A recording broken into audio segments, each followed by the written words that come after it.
go. I need to check something. Give it a minute. John, don't talk and don't chat.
Good evening. I'm John Miko, the Executive Director of the Union League Legacy Foundation.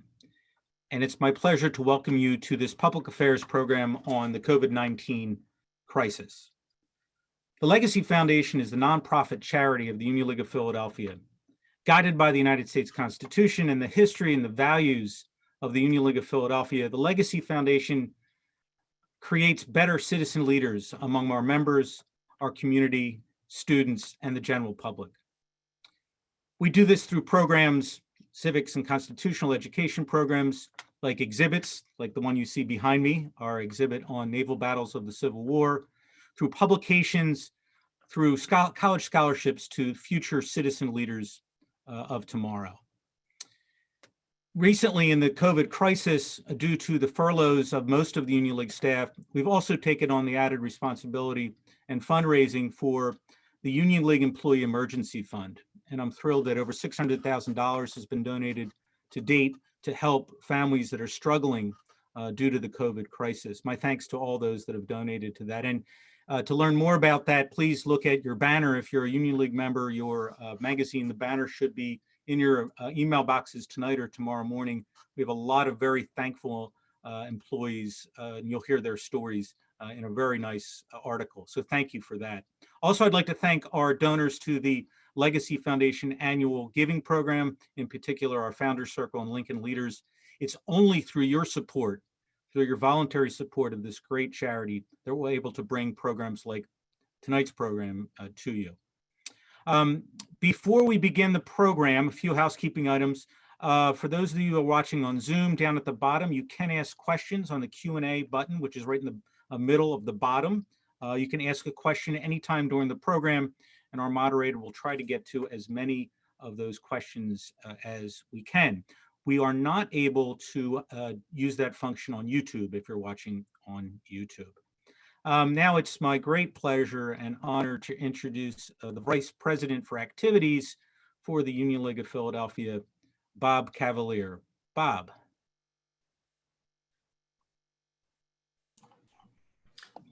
Thank you, John.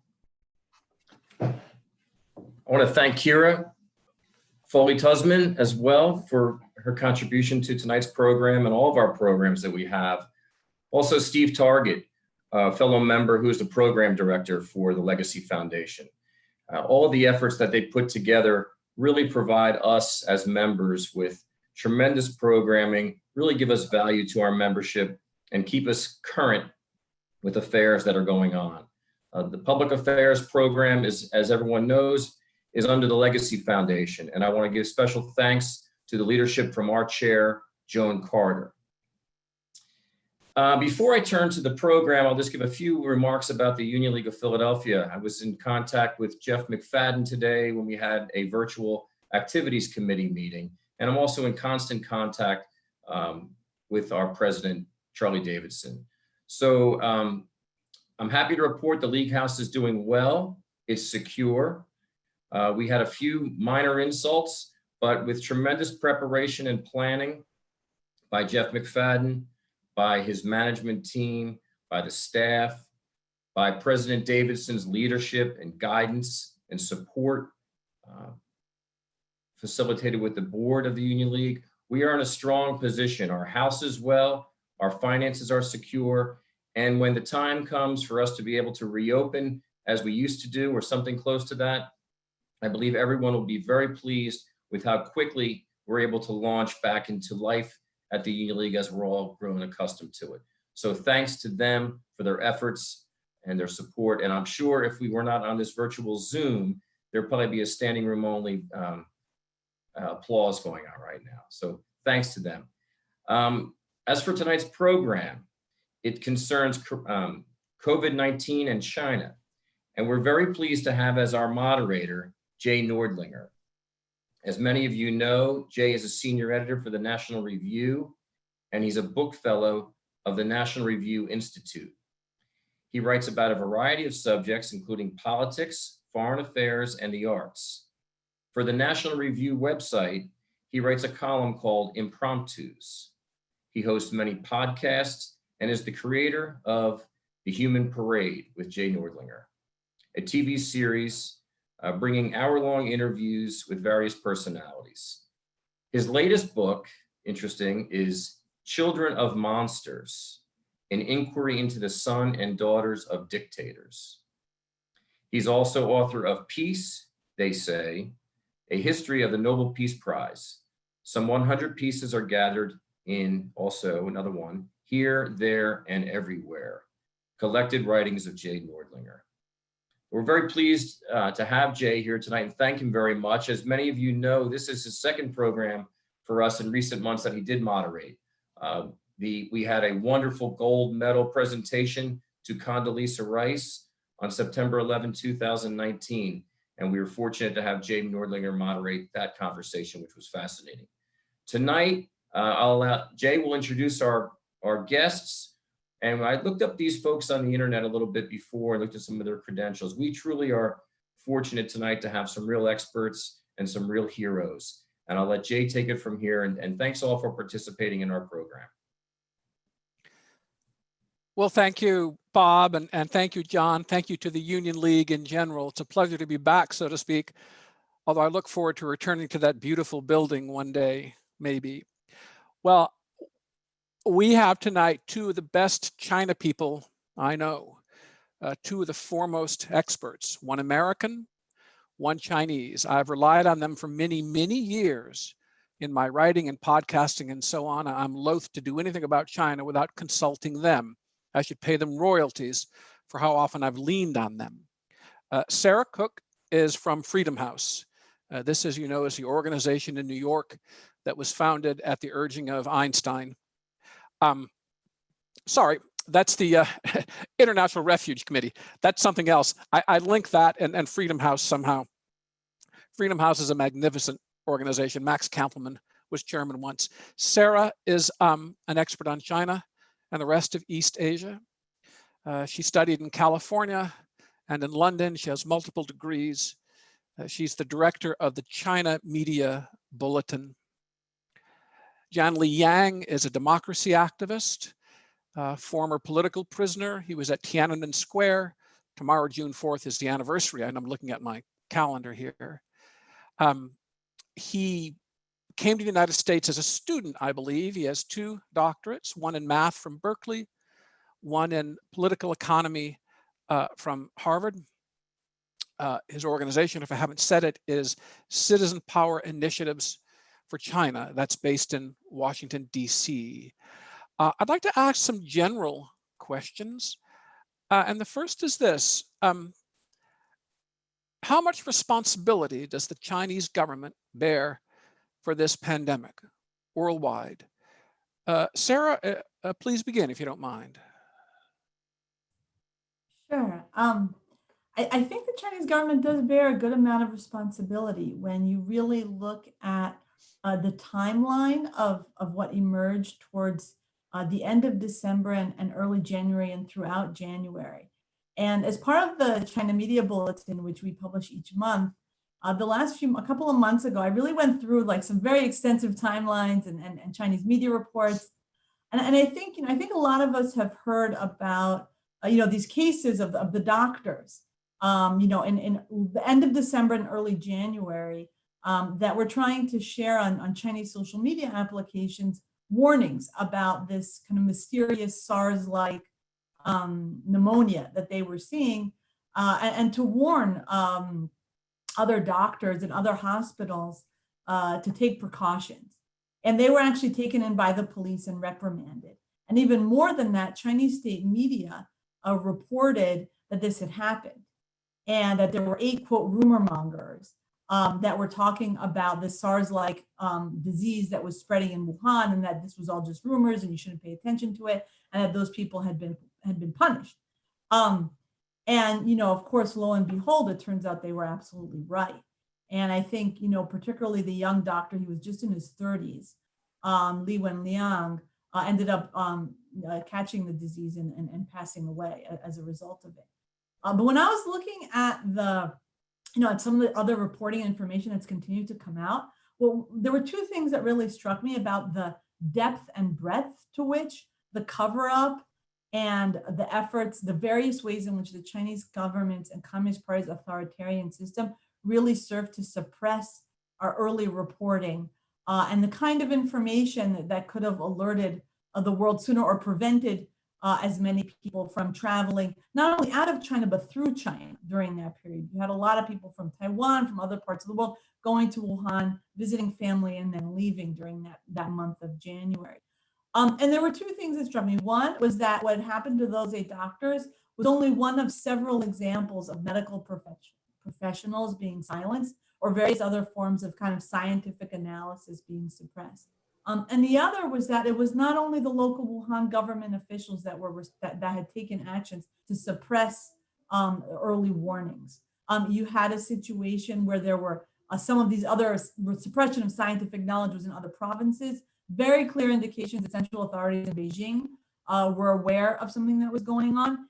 And then this, really terrible, when you look back at it now, situation where Taiwanese officials and doctors were getting wind of something that was going on in Wuhan.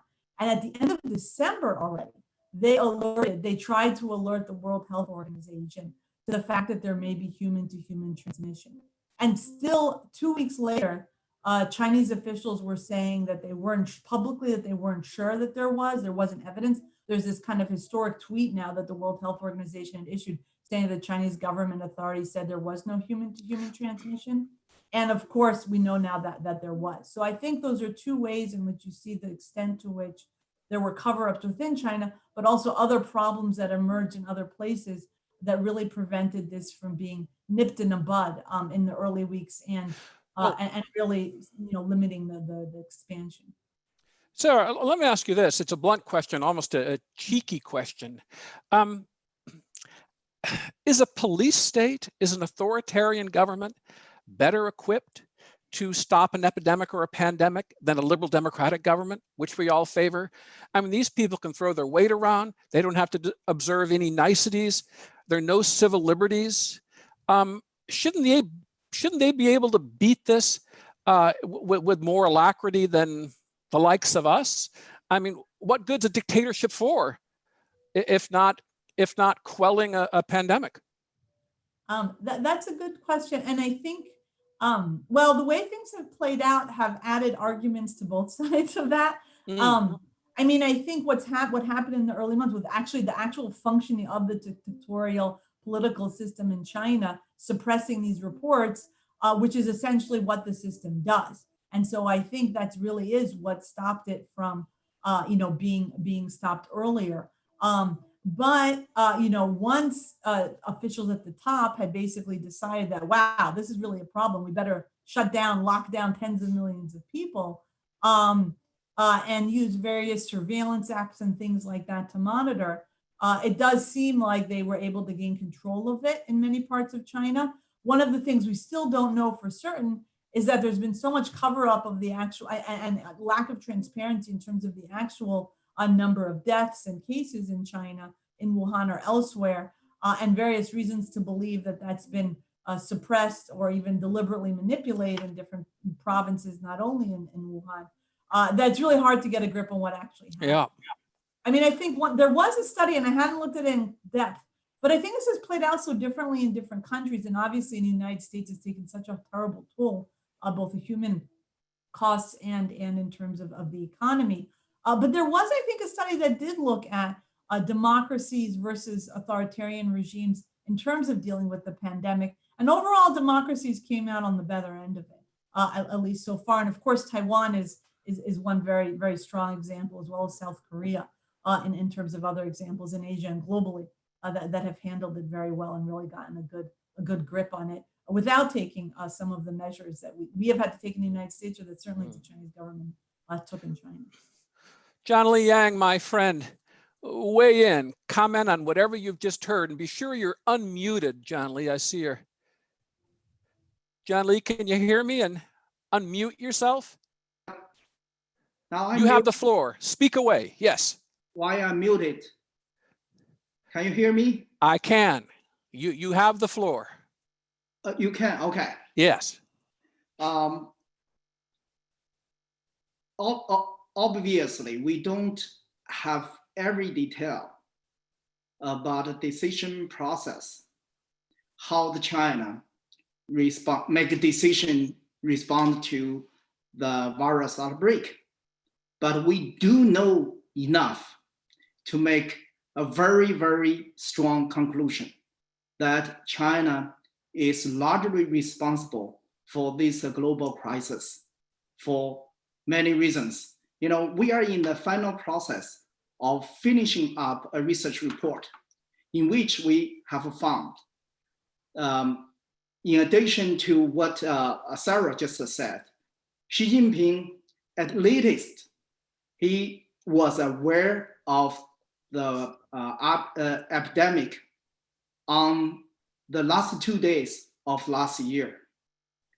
And actually 3 days earlier, one biological institute identified the virus with a finished genome.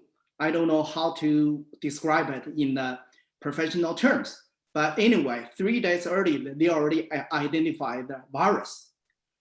But China violated the World Public Health Covenant that passed in the year of 2004, largely because of the SARS that outbroke in China a year earlier.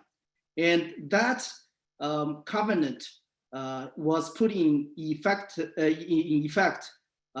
on January 1st, 2005. And China violates that covenant because that covenant requires whoever finds, the virus should be reporting to the WHO within 24 hours.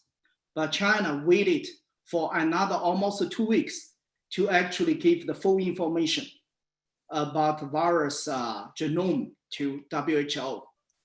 And Xi Jinping definitely gave instruction on how government respond to the virus on the last day of last year. Then happened what Sarah just talked about, the Dr. Li Wenliang, the whistleblower, share information on WeChat, got reprimanded. Then later he contracted with the virus and died of the virus. John Lee, he's really a hero of our time, isn't he? Yes, this doctor. He's a hero, and many others. And China covered up about the human-to-human transmission. Our study found that at latest China had found there was human-to-human transmission case in the middle of December last year. But China waited for another 5 weeks to publicly declare, there is a human-to-human transmission. And according to China's official media, Xi Jinping gave a comprehensive instruction on January 7th at a Politburo meeting but there's no way for us to find the contents of an instruction. But from what happened after that date, before Xi Jinping publicly appeared to make any statement about a virus outbreak, there are almost 2 weeks. From what happened in the 2 weeks, we can deduce what actually it was at the core of the instruction. During these two weeks, the government in Wuhan and Hubei province each convened more than 1,200 people participated in the conference. And the local government organized 40,000 family banquet for the Chinese New Year. And Xi Jinping went to Cambodia to visit, Myanmar to visit. And all this shows that Xi Jinping's instruction is cover up, not to let the people know what's going on and keep the stability. And during the 3 weeks, from the very beginning of this 2020 to the day, January 20th, Xi Jinping first made a public statement about the virus. During this almost 3 weeks, the top Chinese media outlet, the People's Daily, had no single article actually talked about the virus. So all this information put together, we confidently make a conclusion that China is responsible for covering up and misleading the whole world about. Jiali, Yeah. let me ask you, this is a quick one before returning to Sarah. I want to ask you almost a psychological question, or a cultural psychological question. So there was no news about this problem in the People's Daily. Does it have to do with nationalism, with a sense of shame? Is it shameful for there to be an outbreak of disease? Can you explain this quiet, this silence on it? Is it, if you'll forgive this question, is it something communist or something Chinese?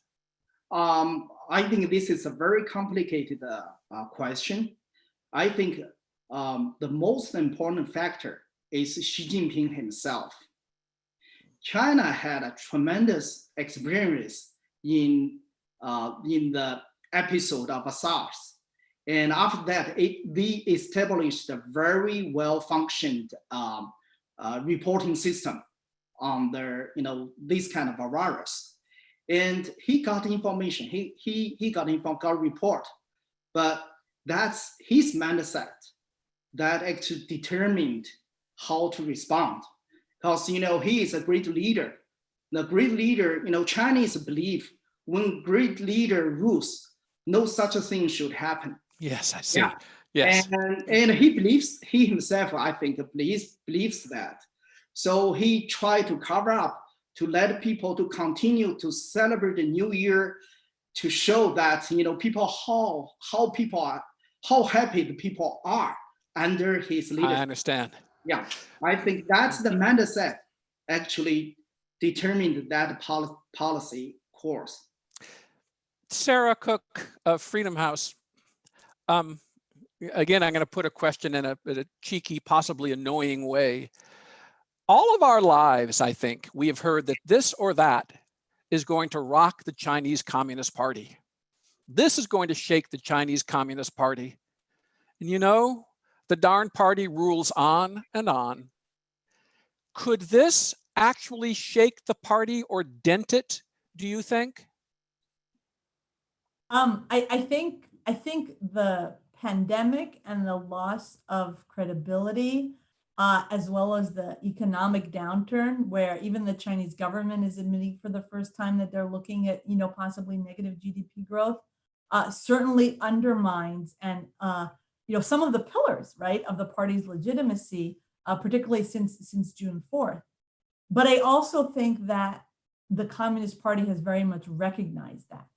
And so I think that's one of the reasons why we've seen some of the shifts in the propaganda tactics, much stronger effort to muddy the waters over the origin of the virus, saying it came from Italy, saying it came from the United States, American military, woman who has not even in the United States has not contracted the virus. They've named her, and she's been named in some sources that have been promoted as the person who brought the virus to Wuhan last October. So all kinds of these types of like conspiracy theories, and other types of yes, very nationalistic and even xenophobic, anti-foreign type of coverage and narratives being pushed in order to, I think, recoup some of the lost legitimacy that you definitely saw emerging in the initial weeks and month or so of the outbreak. So for example, when Li Wenliang, the doctor from Wuhan, passed away, overnight, not only did information about his death and, commemorating him and his bravery and trying to be, a whistleblower, basically, spread like wildfire on Chinese social media, but hashtags like "We want free speech" started to trend before they were artificially shut down. So I think you do see a situation where aspects related to the pandemic and the cover-up initially really hit the Communist Party where it hurts in terms of its legitimacy. And the party's really been scrambling to try to recoup that. I think knowing what Chinese people think now is very difficult. And so I think it's really hard to know just because of the level of censorship. But there's definitely a sense that the legitimacy took a real hit. And we still don't know what the consequences of the economic downturn are going to be. John Lee, do you think there could be at least one positive result of this terrible, terrible public health problem, this catastrophe? Could it leave the Chinese Communist Party weakened within China and, of course, in the world at large? I think the Chinese communist regime has been weakened largely, in general, by this pandemic.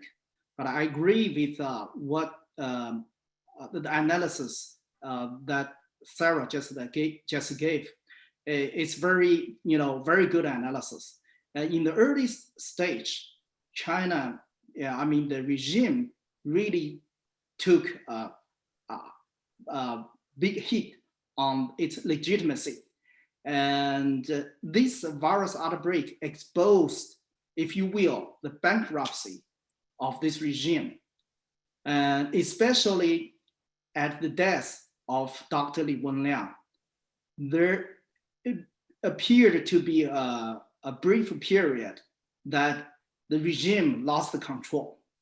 The media, social media, even government-run media, all post information and analysis and articles, news that deviate from the government guidelines. But as what Sarah just said, the regime recognized very well. They knew better than anybody else that they are under tremendous pressure, even facing a threat of losing their power altogether. So ever since the end of February, they have been taking very aggressive effort to change the narrative.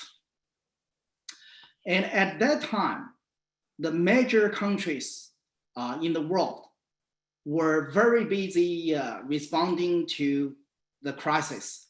And none of the major democracies actually did very good job, quite unfortunately.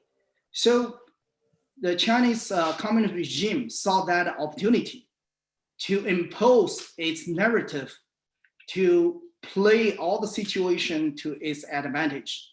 And they did that with success to a large degree.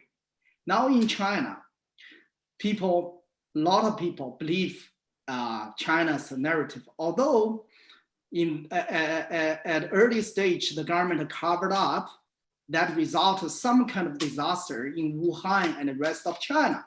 But other countries now are not doing a better job than our government. A lot of people actually turn to believe in that.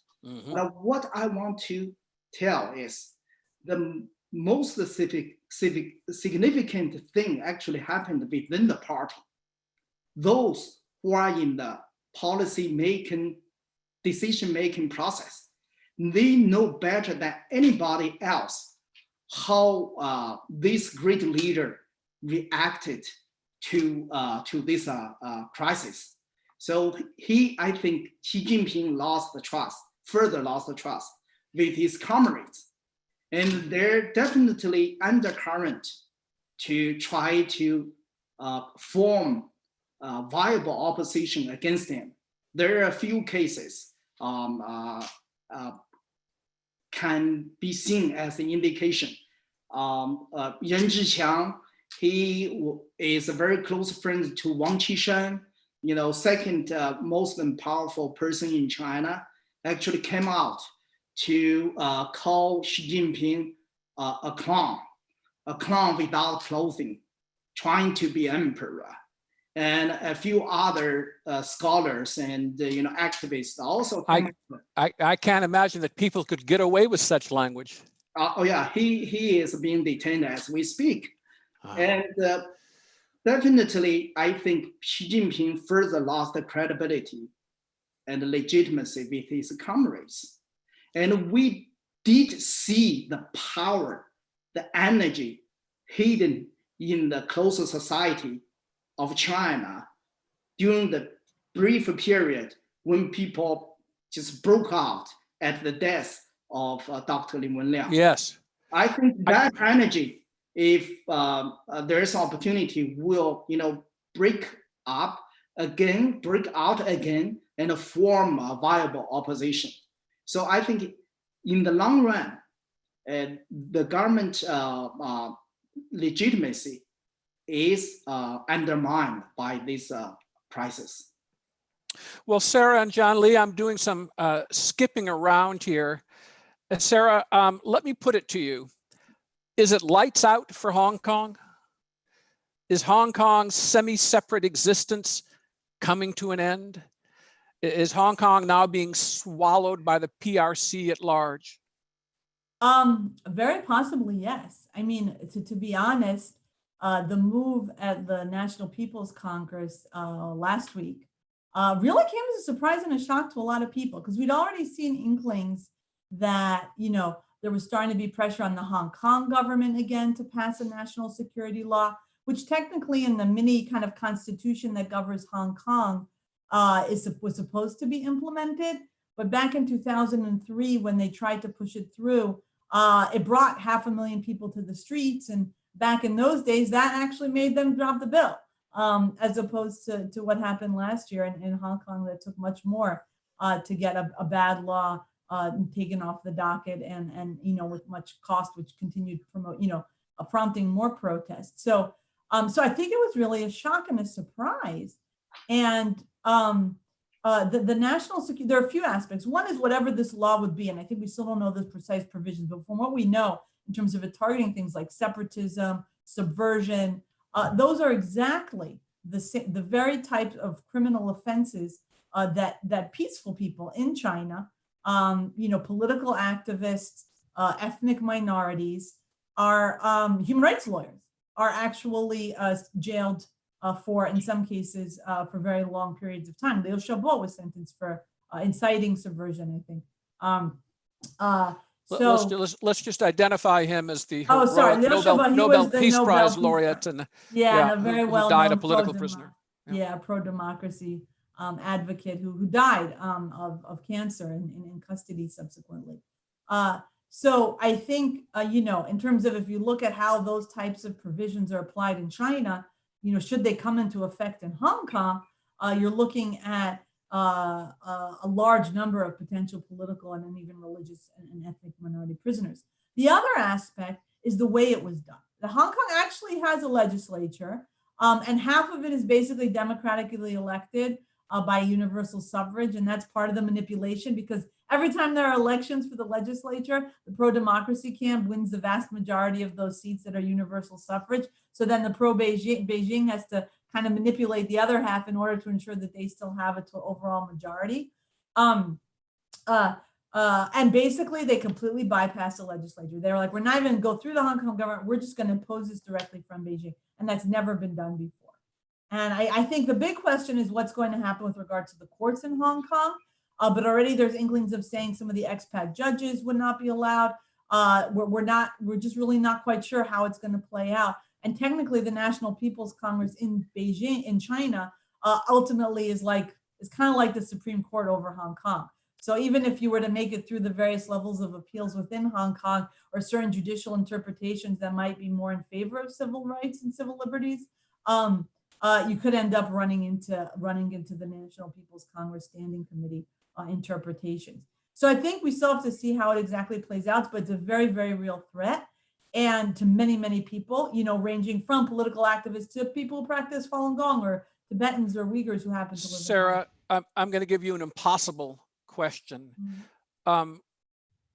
I'll just say it. It's very awful to say, but I'll just blurt it out. Could there be a Tiananmen-style massacre in Hong Kong, do you think? I don't know. I think basically what Beijing has been trying to do is avoid the public relations disaster that would be, and even as possible.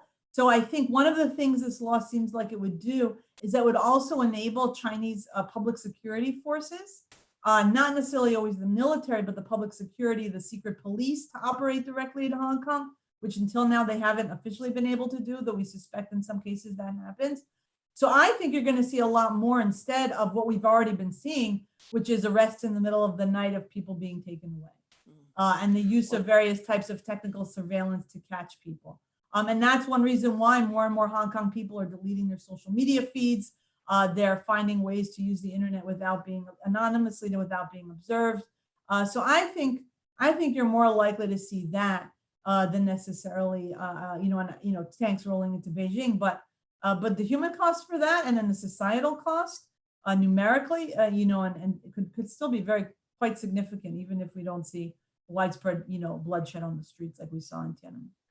Well, I don't know. Maybe Jian Li has a different opinion. Yeah. I want to tell our audience that John Lee and I have been friends for about 20 years now, and I know he has a special love for Hong Kong and Taiwan, in part because these are places that prove, if proof is necessary, that Chinese people can enjoy democracy the same as everyone else. A limited government, the rule of law, free elections, multiple parties, freedom of speech, freedom of assembly, freedom of worship. It would be terrible, not just for the Hong Kongers, it'd be terrible for them chiefly, but for the world at large, to lose Hong Kong. So John Lee, give us a word or two on Hong Kong and Taiwan, if you like, at this moment. Yeah, it is big loss if we lose Hong Kong, but that's something I worry is happening. But National Review will publish my article tonight. The title goes like this: Hong Kong is not dead. Tankmen of Hong Kong can defy Beijing's rolling tanks. So from this title, you can see I still have a very high hope on our people of Hong Kong. And China, people say it's crazy. Chinese communist regime is crazy. Yes, it's crazy, but it is confident. It is really confident. It's not a fake one. Why? Because this regime has got away with so many things, so many atrocities it has committed ever since the founding of the People's Republic of China. Yeah. There's so many atrocities, but it has got away with them. Yeah. So they think Hong Kong, a lot of people talked about last year, Hong Kong is a financial center. China will use Hong Kong for its continued economic growth or things like that. But the regime is so confident that he broke Shanghai in the year of 1949. And this regime built Shanghai economically in the early 2000. And if, Tiananmen Square massacre was not a lesson for this regime. Actually, it is a experience, positive experience.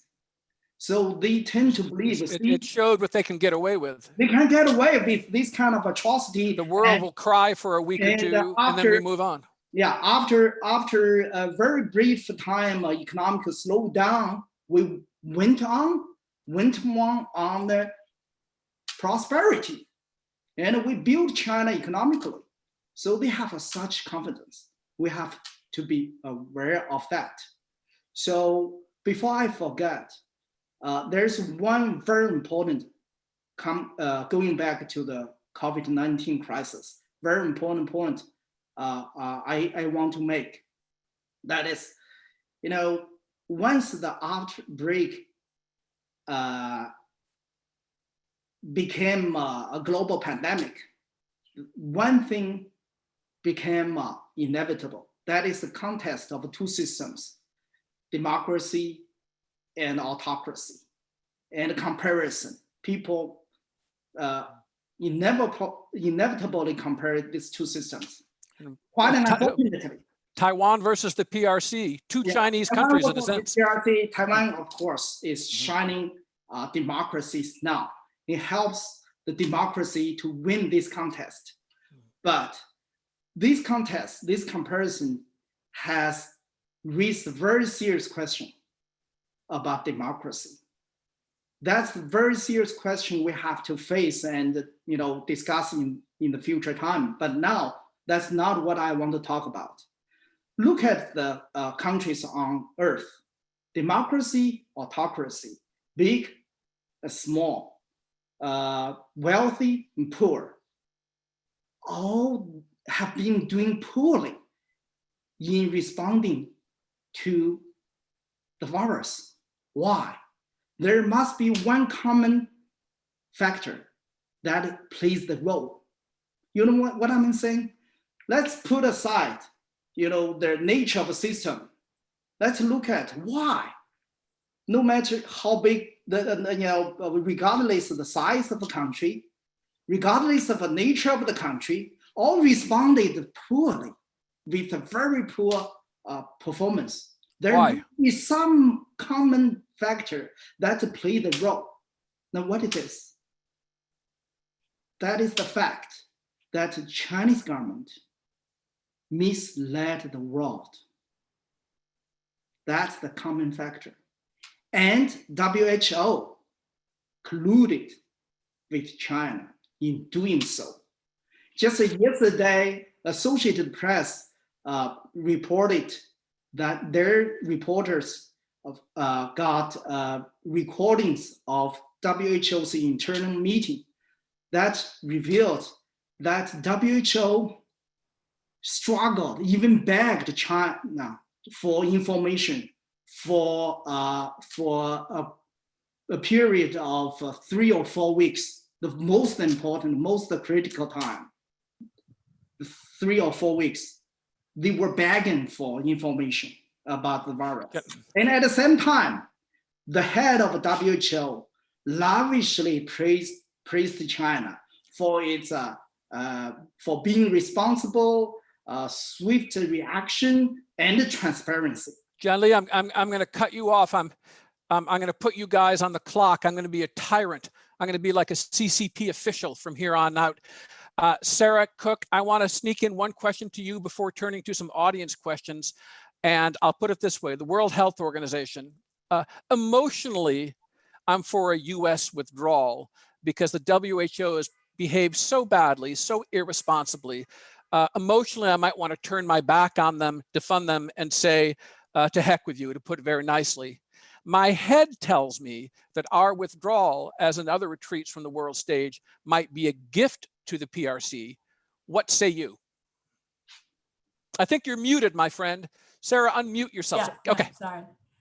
Yeah, I tend to agree with that second analysis. I think I think it would be a gift to China in terms of expanding its influence too. I think it's also a lost opportunity for the US to be a leader in pushing for more accountability at the World Health Organization at a time when there are other countries that in some ways are really going out on a limb to say we need a real investigation of what actually happened. Places like Australia, countries I think like Sweden, that have actually taken a real economic hit because China's tried to bully them into not asking for that. So I think from that perspective, being able to use US participation and maybe certain aspects of funding. You don't necessarily have to pull out entirely, but trying to figure out what would be the best way to really leverage an investigation, to make sure it's actually independent, to really try to see how to find out what really happened. And I think as importantly, to figure out how do you stop it from happening again? Because as Jen Lee said, there were all these things that were put in place after SARS, right? And it didn't work. And from what, as I understand, I'm not, a virologist, this is like, there are likely to be more pandemics like this. This may not be the last one, and it may not be the last one that, first appears in China or originates there. So being able to make sure that, we have the kind of global institutions and domestic institutions that are ready to respond is important. It just seems a little bit harder for the US to do that when they're on the outside of the WHO. Sarah, I have a question from an attendee, and I'll phrase it this way. I'll phrase it personally, so to speak. If you were in charge of US policy toward China, what would you do in responding to China's behavior in this pandemic? What would you have the US do? What leverage do we have, if any? Is this an opportunity for us somehow? Oh, that's a tough question. I think, finding ways to, I think some of the things that the US government has done to really expose and push back at Chinese diplomats' efforts and others to kind of change the conversation and say that this started in the US or started elsewhere, it's not really our fault, is important. And I think that would be one way to go. I think the other would be to really work with some of the other countries multilaterally who have suffered from this pandemic and whose own publics are asking for accountability, to really try to figure out the right way to really get that. And even to confront Xi Jinping personally, maybe in a private meeting. And other Chinese officials, who hold some kind of, who the evidence indicates they hold some kind of responsibility here. Because I think when the US is able to act unilaterally vis-a-vis China, that's actually really what the CCP fears. That's why they play all these divide and conquer games with the rest of the world. So I think that's another thing. And then I think, with regard to what's happening in Hong Kong, what's on some of the things that are on the table now, and just in general, is this question of sanctioning individual Chinese officials. And I don't know how that would necessarily entirely work in the context of a pandemic, but if you're looking at, various more direct forms of violations of human rights, I think that actually really is an important. Like over 1 million Uyghurs in a gulag. Yeah, and maybe exactly. Throw some Magnitsky sanctions at these guys. So to date, there's been one Chinese official that, as we know, has been sanctioned for global Magnitsky. One lousy official in the whole vast PRC? And he was actually a relatively low-level official in Beijing, sanctioned for his involvement in the death of a Chinese activist who died in custody. But his superior, and this is one of the things that sanctioning officials can do is it can hurt their careers. It can create cost-benefit analysis in terms of questions of, say, where their children can go to school and things like that. And when we've spoken, again, even the lower level officials, when we've talked to people who make these activists that make phone calls to like local officials from outside China to try to convince them not to persecute, say, people who practice Falun Gong or other political and religious prisoners, some of the talking points that really work are the fact that are things like you could be sanctioned by the United States, or the fact that your boss, got hit with got sanctioned, either by the CCP for so-called corruption, or by outside forces. And I think even if it's not just the US, Canada now has a law like that. I think the UK was looking at passing that.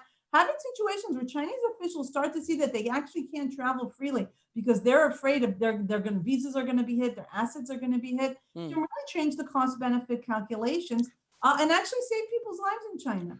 And I think, I think that's one of the tools we really haven't used sufficiently. So Dr. John Lee Yang, Mr. Political Economy, Mr. PhD in Political Economy. Here's a question for you from a member of the League, or certainly an attendee. Here it is. Do you think attempts at foreign economic disentanglement in the wake of this crisis will further undermine Xi Jinping's legitimacy within the CCP, or will it only galvanize the party to support him again? The way I put it is, might there be a kind of rally around the flag effect? That's a very important question. China, Chinese communist regime has largely relied on two sources of legitimacy to continue its rule in past 31 years after Tiananmen Square massacre. One is the fast economic growth, the economic prosperity, that is so-called performance-induced legitimacy. Another is nationalism.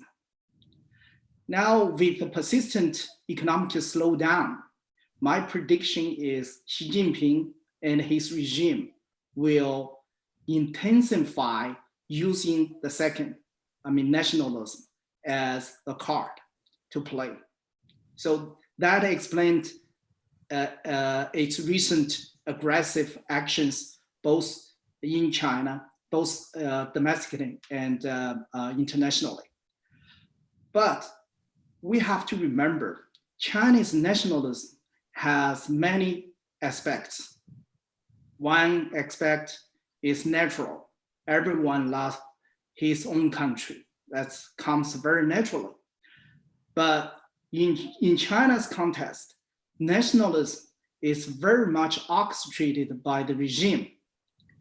And when the Chinese Communist Party founded the People's Republic of China, most people in China had a very favorable view of America. And because of the Korean War, the regime found it necessary to change people's mindset. They engaged tremendous movement to change people, to brainwash, change people's mind. So that's the turning point. Ever since, the government has never changed its rhetoric, taking US as an enemy. Okay, what I want to say is people's nationalist sentiment is largely orchestrated, made by the Chinese regime.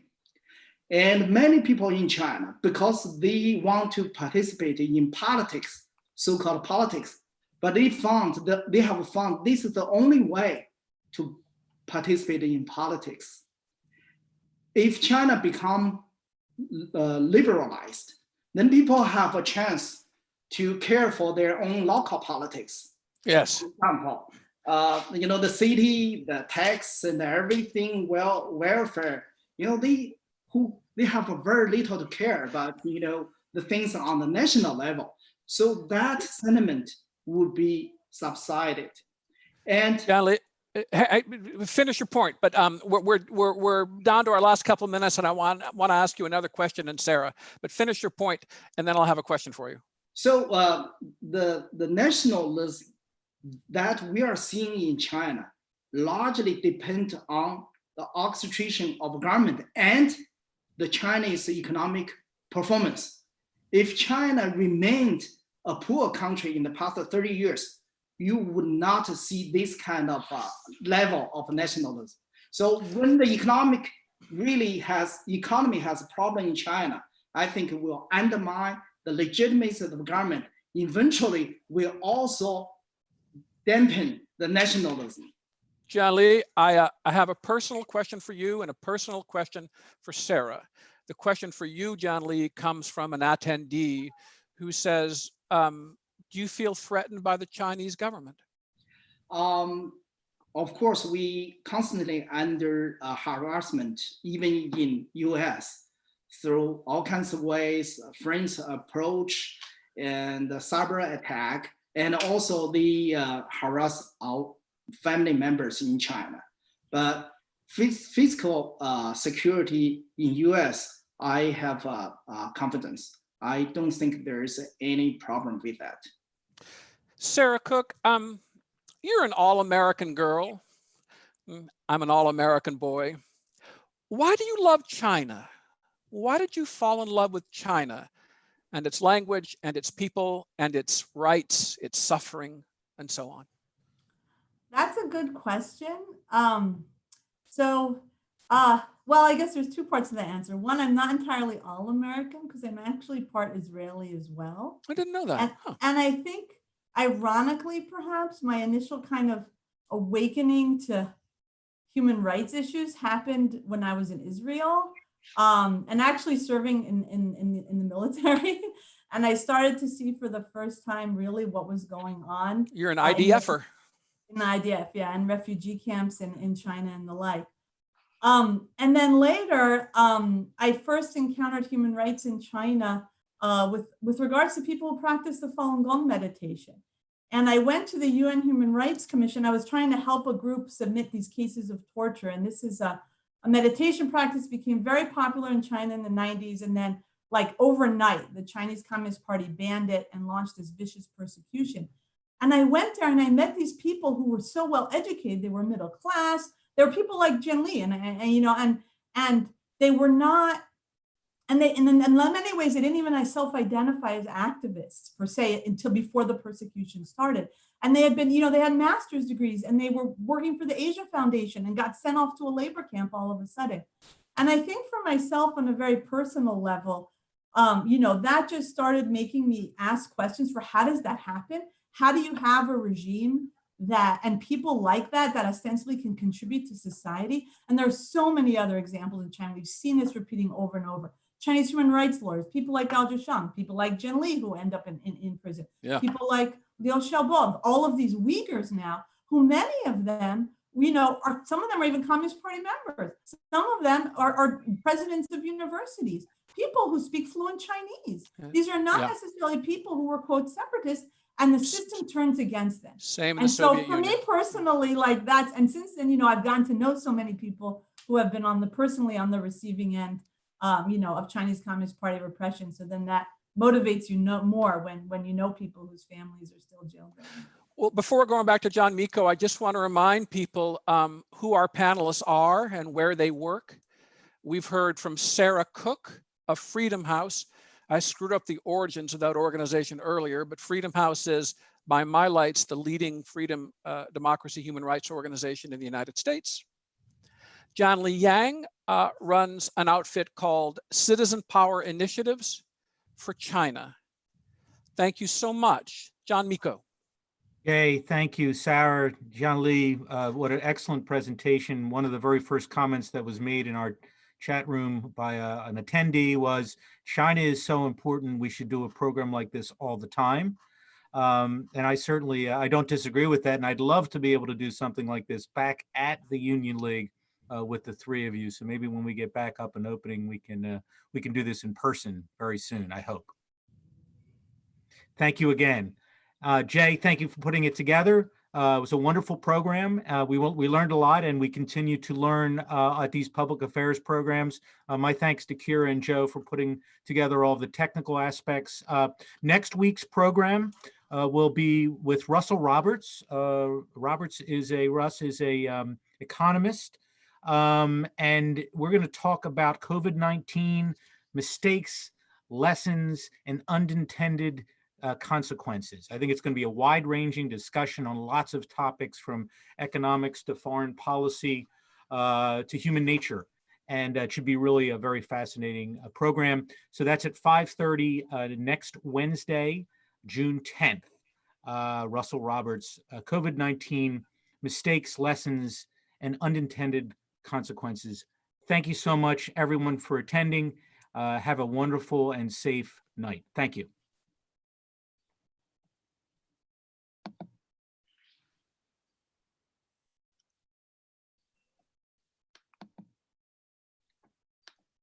Okay, John.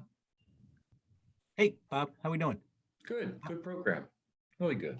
Thank you. I think, hold on a second. I think we're clear. Just wanted to make Okay. sure. I just wanted to make sure. Yeah. Nice job. Thank you. That was excellent, guys. Thank you. Yeah, it's great.